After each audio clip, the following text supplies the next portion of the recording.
This is a recording of the Daf Nun Tes Amud Aleph in Brachos.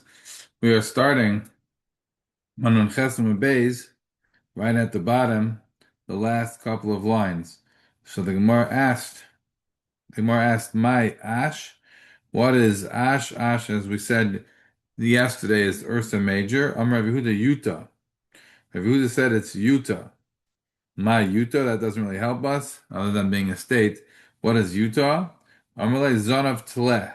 So he's saying that what we're talking about when we talk about Ash as being Ursa Major is the tail of Aries, right? In the zodiac, there's uh, 12 different constellations.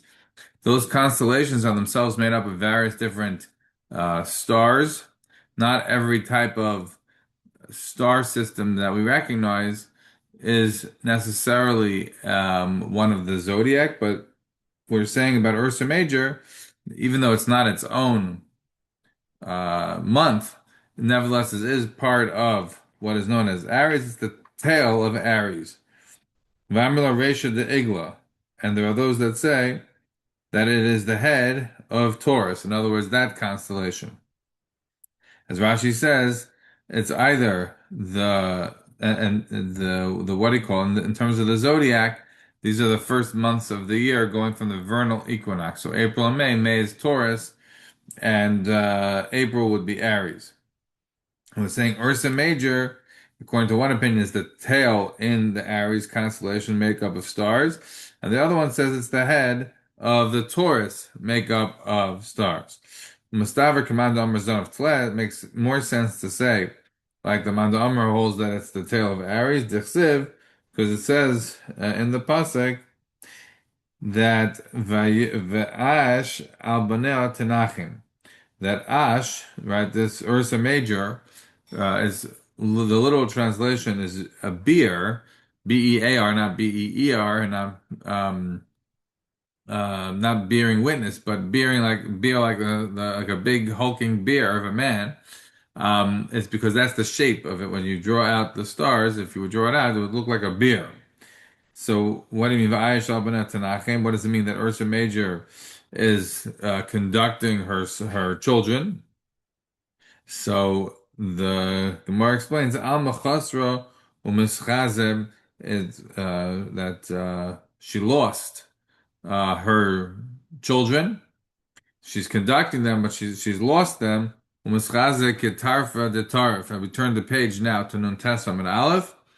It's like something that was taken away. Davar Shu Chaser, something that was taken away. That's what Rashi says. Al Machasra on the bottom Rashi on Chesron Beis V'Hai Zonav. This tail is Mechsi Ketarfa de Tarf. It's like it was something was taken away.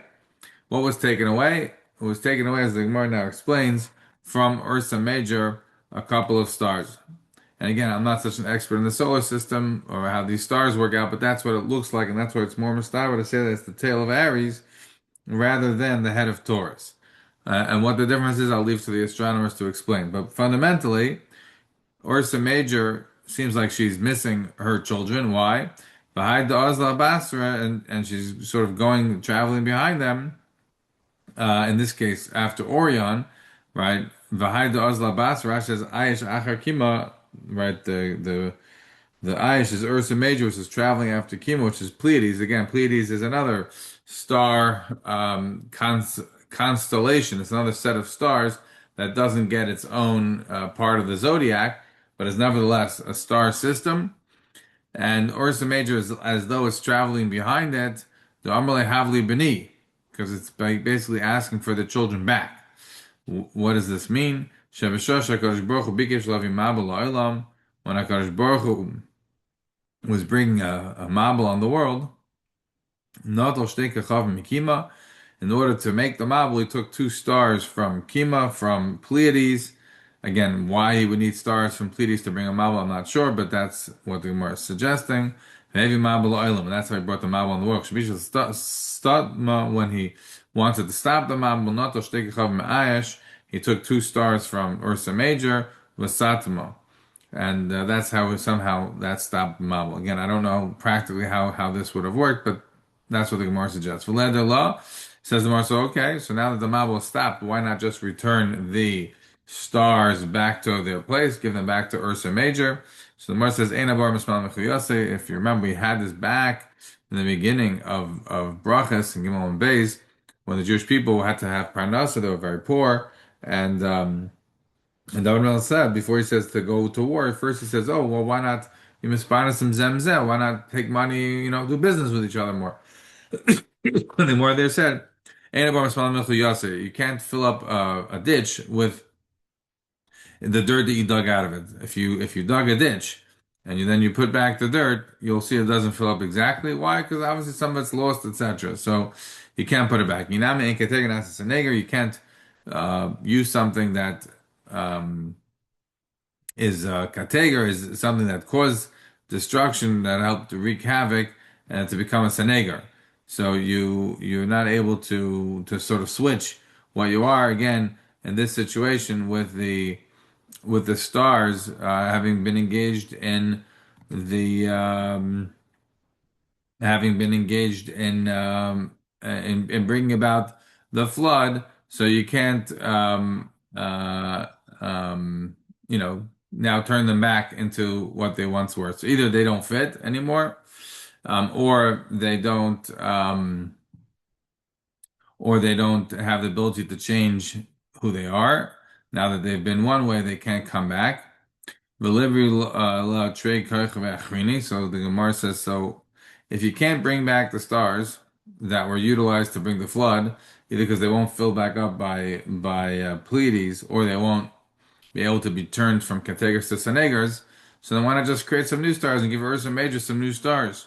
So the Gemara says that can't happen either because there's no new creations. How does this work in terms of science? I don't know. Obviously, we know today that stars are created over time, right? Lots of cosmic dust comes together, forms a star, and stars also die, right? Many stars die, and we don't see those explosions with our naked eye, but powerful telescopes are able to see these supernovas, etc. Okay, um, we have to continue the Gemara. The Gemara says, "Amar of Nachman, Asa Kosh Baruch Hu, eventually, in the future times, Hashem will return these two stars to Ursa Major, that Lo Shanem Va'ash Al Banei Tanachim." So in other words, instead of translating it as Tanachim as conducting it, these, itself shall like go find these stars and like as it were pleading from the tail of Aries to get these stars back. Rather, what we're saying is that Tanachim is nechama. They'll be comforted. How will Ursa Major be comforted? Because HaKadosh Baruch Hu is going to be master these stars in the future.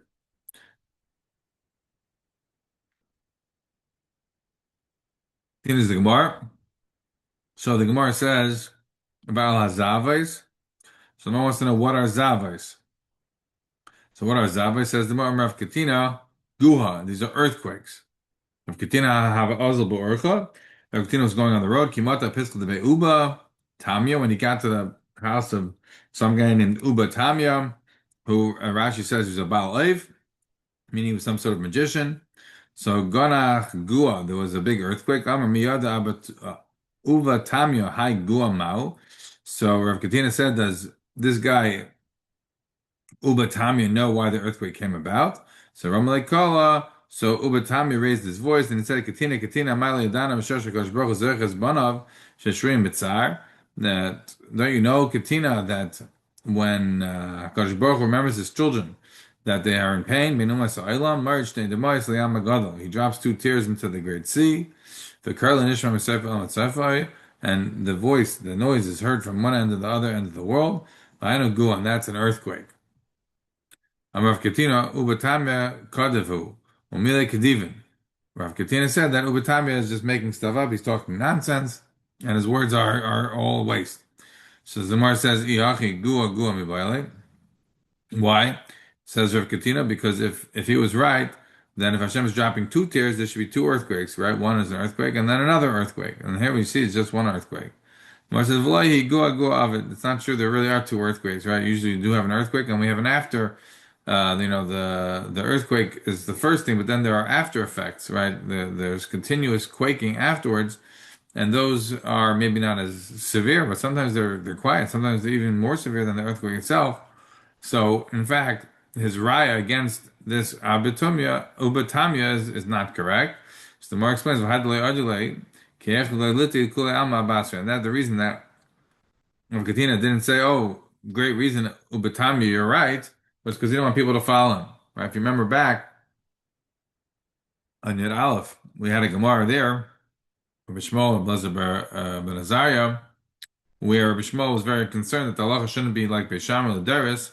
So we have to be sometimes be concerned how we do things in order to make sure that people don't get misimpressions and don't get the wrong ideas. All right, continues the Gemara. Rav Katina Didei Omar, Rav Katina himself says, what is the reason for earthquakes? Soifek Kapov, right? Hashem, as it were, claps his hand. Shanam Regamani, Aket Kapi, Al Kapi, I clap my hand to another hand, Vani Chosi Chamosi, right? And I rest my anger. Again, what does that mean? Practically, I don't know, but that's how Rav Katina explains earthquakes. All these Gemaras, as I have mentioned, Gemaras about the dreams, the winds, the earthquakes, the lightning, the thunder, all this, how this relates to science and Torah is another topic, which we have to do another time. Rav Nassan Omer. So Rav Nassan says, Anochem is aneach. The reason for earthquakes is Hashem's size. Shenemar v'anichoisi chamasi bam v'hinach masi. So the reason for earthquakes is because Hashem, as it were, is sighing. V'anichoisi, he's going to rest his anger. That's sort of a sigh, and that's what causes the earthquake. Fine. Rabbanan Omer Boyd Birakia, that the reason for earthquakes is Hashem kicks the firmament, kicks the rakia. This is the sort of the shell that surrounded the earth that the ancients thought existed, this rakia, and Hashem, as it were, kicks the rakia, and that causes the earthquake. Shneimar, Heidad Kedarchem Yan Al Kol Yoshvei Haaretz. And Hashem, as it were, is shouting at those, right? It's talking here about the people that are pressing the grapes. Heidat kedarchem yana el koyesh ve'aretz. And Hashem is, as it were, screaming at the dwellers of the earth. Rav Ach bar Yaakov Amar Dochik es raglav tachis kisei hakavod, as it were, he's pushing his feet by underneath the kisei hakavod. Shenam kama Hashem Hashemayim kisi v'aretz hadoim ragloim. So all these various reasons are given as to what is the reason for earthquakes. And now we move on to talk about thunder. Valor Aimim. What is the thunder? Mara Aimim Amar Shmuel Anani Begalgala. Right, these are clouds in the Galgal, in the sort of the wheel of the universe. Anonim Mischayfin Umischadchen V'Nishmakol. Right, they are turning, as it were, and as a result, you hear the noise. Shenema kol ramcha begalgal. Heyu barakim tevel rugs of atira sha'aretz. Fine. V'rabbanan amri anani the shivchi ma'il hadadi. What is the reason for the clouds making noise? Why do you have thunder? It's because they are pouring water from one cloud to the other. Shenema kol titayu hamayin mayim bashamayim. Another reason, Brachot takifa, that what we have for the reason for clouds is because you have a sharp lightning strike, Barkat takifa, right? You have a sharp lightning strike. Rashi says, Brachim shel eish. The bark ba'anana, that it goes and lights into the cloud. Umitvar gizi de barza, and it breaks up the hailstones in the crowd, and therefore rain comes down, because the assumption here is that there are stones, hailstones that contain rain, water in the clouds. And by the lightning coming and shattering them, so now the rain is falling. And that's how you get thunder. The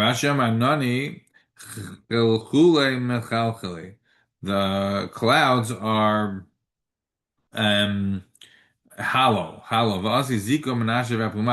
And a wind comes along and it blows on their mouth. And v'dami kizika al pum dani. It's like a wind on the mouth of a barrel, and it goes right. It sounds like a noise. And that's how you get thunder. Mustafa Rav Achim Bar Yaakov, the Barka Menahami Anani Va'asi Mitra. The more like Rav Achim Bar Yaakov's reason the best. That what? That there's a strong lightning strike, that it rips into the clouds and breaks the hailstones. Because if you look, you see that you have lightning, and then you have thunder and rain. So it makes sense. The Gemara understands that this is the normative way to explain how you get thunder. Fine.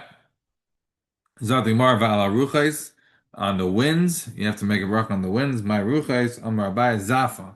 It's a wind called zafa. Not exactly sure what this means. Rashi has some word in Laz, but it's a very powerful wind. Amar abai gemiri di zafa belel yolai have it. Right, these kind of gale force winds, typhoon, hurricane winds, they don't happen at night. Says the Marvaka Chazina. We do see that they happen at night. So what do you mean they don't happen at night? Says the Gemara, they start by day. That they don't last for 2 hours. The that tsar won't happen twice. So it doesn't last for 2 hours. But we do see that there are typhoon type winds for 2 hours. So the more the that there was some sort of a stop in between before it restarted, before it reconstituted this kind of gale force wind. There is no 2 hour straight consecutive typhoon force winds. I don't know whether or not the science agrees with that today or not.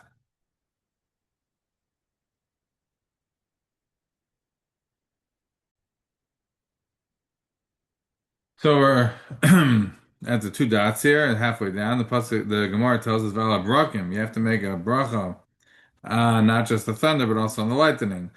So what do you say? Vala Brakim, Baruch Shekoicha Ugvarase Malei Ha'olam. That the bracha that you make on lightning is blessed is Hashem, whose power fills the world. Says the Gemara, my brakim. What is the lightning that we're discussing? Amar Rava Braka. Right, we're talking about lightning. Right, something that we are all familiar with. Amar Rava Braka Yechida. Not just lightning, but it's singular. What do we mean by that? Says Rashi, Shlehivrig Pam Echad. Right? If you have a lightning strike where it's only one time, or Braka Chiyura, or it's a white lightning, or Braka Yurukusa, or green lightning. Vanoni Desalkon, Mekaran Maravis, Va'asim Mekaran Dremis. If you have clouds that start out in the west and end up in the south, the Tarte and Desalkon Chodel Ape Chaverta, and you have a cloud that one cloud reaches another cloud. Kulan Cushion, these are all bad. They're all difficult situations. The Mein Afkamina says the Gemara. Let me buy rachame. What's the nafkamina of knowing all these scientific facts? Who cares? The Gemara says in order to daven for it. The Gemara, "Hani mili b'lelia." These are only bad at night. But by the day, it's not a problem.